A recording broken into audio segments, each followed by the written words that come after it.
ഇടുക്കി തൊടുപുഴ തൊമ്മൻകുത്തിൽ കുരിശു പൊളിച്ച സംഭവത്തിൽ വനം വകുപ്പിനെതിരെ പ്രതിഷേധം. കാളിയാർ ഫെറോനയുടെ നേതൃത്വത്തിലാണ് റേഞ്ച് ഫോറസ്റ്റ് ഓഫീസിലേക്ക് ഇപ്പോൾ പ്രതിഷേധ മാർച്ച്.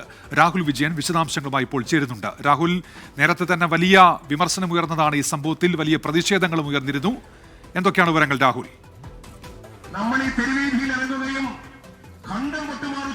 ഉമേഷ്, ഈ വനംവകുപ്പിന്റെ നടപടിയിൽ പ്രതിഷേധിച്ചുകൊണ്ടാണ് കുരിശു പൊളിച്ചത്. കഴിഞ്ഞ ദുഃഖവെള്ളി ദിവസമായിരുന്നു. അതിൽ പ്രതിഷേധിച്ചുകൊണ്ടാണ് ഇപ്പോഴും ഈ ഇടവക വിശ്വാസികൾ, ഒരു ഫൊറോനയുടെ കീഴിലുള്ള 5 ഇടവകയിൽ നിന്നുള്ള വിശ്വാസികളാണ് ഈ കാളിയാർ റേഞ്ച് ഓഫീസിലേക്ക് പ്രതിഷേധ മാർച്ചുമായി വന്നിരിക്കുന്നത് എന്നുള്ളതാണ് ഏറ്റവും പ്രധാനപ്പെട്ട കാര്യം.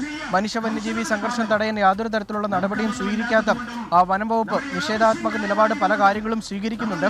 അതിനിടയിലാണ് വിശ്വാസികൾ കൈവശ ഭൂമിയിൽ നിർമ്മിച്ച കുരിശ് ഒരു പ്രകോപനവുമില്ലാതെ അല്ലെങ്കിൽ യാതൊരു മുന്നറിയിപ്പുമില്ലാതെ പൊളിച്ചത് എന്നുള്ളതാണ് വിശ്വാസികൾ ഇപ്പോഴും ആരോപിക്കുന്നത്. വനംവകുപ്പ് പക്ഷേ ഇത് വനംവകുപ്പിന്റെ ഭൂമിയിൽ സ്ഥാപിച്ച കുരിശാണ് എന്നുള്ള നിലപാടിൽ തന്നെ ഉറച്ചു നിൽക്കുകയാണ്. അതിൽ നിന്ന് പിന്നോട്ട് പോയില്ല.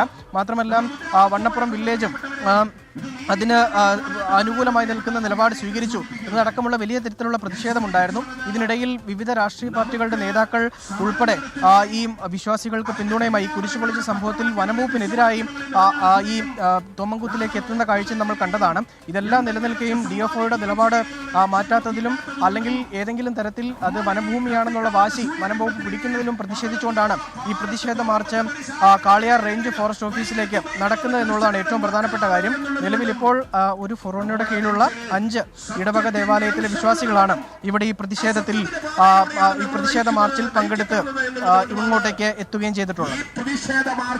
ശരി, തൊമ്മൻകുത്തിലെ കുരിശു പൊളിച്ച സംഭവത്തിലാണ് വനംവകുപ്പിനെതിരെ പ്രതിഷേധം. കാളിയാറിലെ റേഞ്ച് ഫോറസ്റ്റ് ഓഫീസിലേക്കാണ് ഇപ്പോൾ പ്രതിഷേധ മാർച്ച് നടക്കുന്നത്. രാഹുൽ വിജയൻ വിവരങ്ങൾ നൽകുകയായിരുന്നു.